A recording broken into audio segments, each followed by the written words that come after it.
Well, look, it was a shocking start to the year against Aston Villa. We were really poor.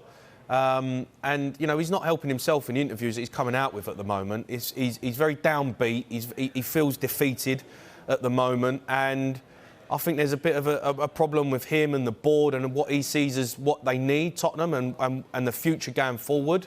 And probably why he's a bit reluctant to sign a new deal at the minute. And, look, it's not been good enough from Spurs. We're miles off it. And I agree with a lot that he's saying in terms of the investment they need to bring in better players. But he needs to be a bit more positive in his interviews and get a tune out of the players at the moment because they're absolutely miles off it. Miles off it. Do you expect him to stay? Because, as you mentioned, he is yet to sign this new deal. I don't know, to be honest. I don't know what's going through his mind. You know, I'm not sure. I think the issue that we've got at the moment is Antonio Conte is a manager that needs money to spend. He wins things if you back him. You give him the money, you give him top players, and he will get it over the line. His tactics at the moment are relying on having a really strong back three, and our back three at the moment is miles off it. And that is down to the board. The board haven't invested in players over the last 3 or 4 seasons. We've not improved the squad anywhere near good enough. You look at teams around us, you look at Arsenal, you look at Newcastle, you look at Man United, spending money on top players. Who have we actually bought who is a top player? Richarlison, OK, he's a good player. We got him from Everton. Jed Spence, we've got, you know, from the Championship. You know, we brought in Sessegnon from Fulham. You know, we've brought Romero's a great player. Kulusevski, we got on loan. You know, so Romero, I think, is on loan. We haven't actually signed him yet. So, yeah, who are the top players that Tottenham are signing? You know, Eric Dyer plays centre-half for Tottenham week in, week out. He's been at the club 9 years and didn't play when Toby Alderweireld was there and Vertonghen were there. And he's still there and now he's playing.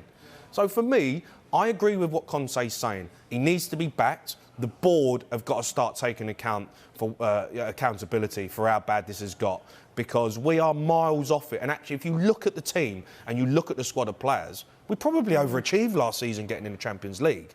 Because this season we've gone backwards and the players ain't been good enough. They're miles off it. They lost a bit of belief. Conte's stubborn with his formation, his tactics.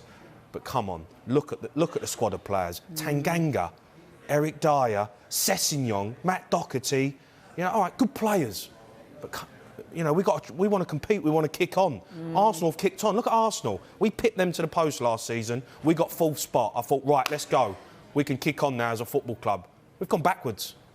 Poor investment, poor player signings, ain't been good enough, managers not being backed, not spending enough money, board not good enough, manager losing hope. It's all downhill for me, it's all downhill from here. And I can't see it changing anytime soon unless the board put their hand in their pocket and go, we need to spend 150 million, 200 million and get back amongst it. Do you think they will do that this window? No. Because, well, they know that they will lose their manager that they appointed to achieve something if they don't invest. Yeah. I think, look, Conte will walk in the end. I think he'll go. And, you know, why would he sign a new deal if he's not being backed? Why would he sign a new deal if he's going in saying, look, I need 2 centre-halves. Tottenham need 2 top-class centre-halves. I'll play 3 at the back. I need top-class players around me. I need top-class wing-backs. He's brought in Perisic, he's 33. Sessegnon's not good enough. He's brought in Jed Spence, who he don't trust and didn't really want. And he's got Matt Doherty and Royale to choose from. Come on. I mean, what chance have you got? We've had Carl Walker playing for Tottenham. You know, we've had top players at this football club. Where's the investment? Where are the top players coming in?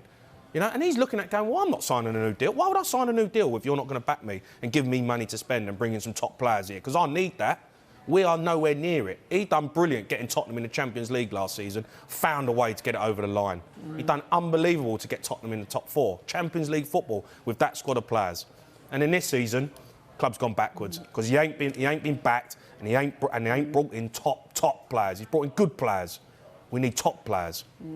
And miles off it. Essentially, then, if Conte goes, it is down to the board, and then you look at what's going to happen with the fans turning potentially on the board and the ramifications of that, and where on earth do you go next? Yeah, look, the problem is Conte's now he's losing a bit of hope and he's losing a bit of belief. He's very negative in his interviews. So if he goes, where do you turn? Do you go backwards and get Pochettino back in? Is that the answer? How many top managers do you want? How many managers are Tottenham going to have before the penny drops? The board needs to invest in the players and get some top players in the football club. Look at Man United, spending money every season. Newcastle, spending money on good players. Arsenal, they've brought in top players as well. Where's the top players in Tottenham's academy? Where's our Saka? Where's our Phil Foden? You know, where's our Marcus Rashford? Where's the young players coming through at Tottenham? Where's the stars? I think we let our best players go. One of them played against us in the Champions League a couple of months ago.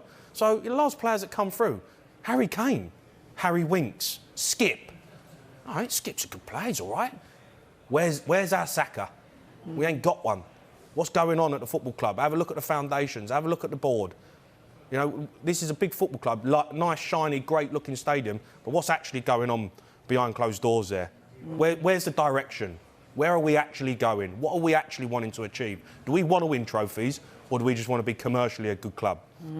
Do you have to take into account, though, slightly some of the injuries at the moment? I know it's all about the squad, but you've got Rodrigo Bentancur, Richarlison, both out tonight. Unlikely Dejan Kulusevski is going to feature as well. I mean, how big a miss are they? If he has everyone together, everyone fit, is it as bad as you think? Look, the big losses, of course. You know, look, Bentancur's been a good player for us, really has, and he's a loss. And Kulusevski, again, another good player. But again, well, all right, well, where's the squad? Where's the players stepping up? Where's the players who want to come in and go, all right, well, this is my chance. This is my opportunity to play for Tottenham and show what people I'm about. You know, this is the problem. If you don't invest in the squad over the course of 3 or 4 seasons, then you're going to get to a point where the squad of players you're stuck with from 5 seasons ago are still there. Can't get rid of. No one wants them because they're not good enough. We've still got them players on the bench being a part of it. And that's where the problem lies. Yes, you bring them in, but you're going to lose players to injury. The squad needs investment, big investment with top players, and better players need to come through the academy. Conte needs to. I think he looks defeated, and he's looking at the squad. And I think he's very stubborn in his tactics. But come on, you need better players.